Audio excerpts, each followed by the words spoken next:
Die klein plattelandse dorpie van Wakkerstroom gons die naweek behoorlik. Van die land se mees talentvolle klassieke musikante het van heinde en verre hier saamgetrek om gehore te betower by die 4de Wakkerstroom musiekfees.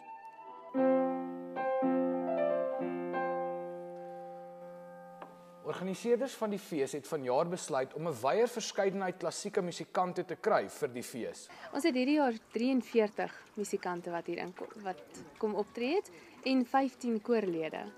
Sangers, gitaarspelers en pianiste is onder meer die musikante wat die naweek die dorp in 'n klassieke musiekblyspel omskep. Maar dit gaan ook oor die bevordering van die kunste.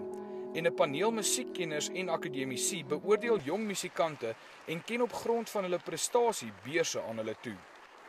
Ons was in 2012 in die bevoorregte posisie om R200,000 te kon uitgee in beurse.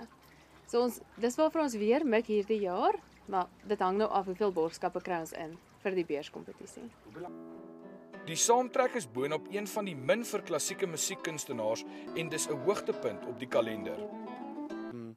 Dit is amazing kans wat die mense vir ons hierso gee. Hulle gee vir ons regtig baie goeie blootstelling en die mense is altyd baie vriendelik en hulle gee vir ons plek. Hulle maak plek vir die jonger generasie.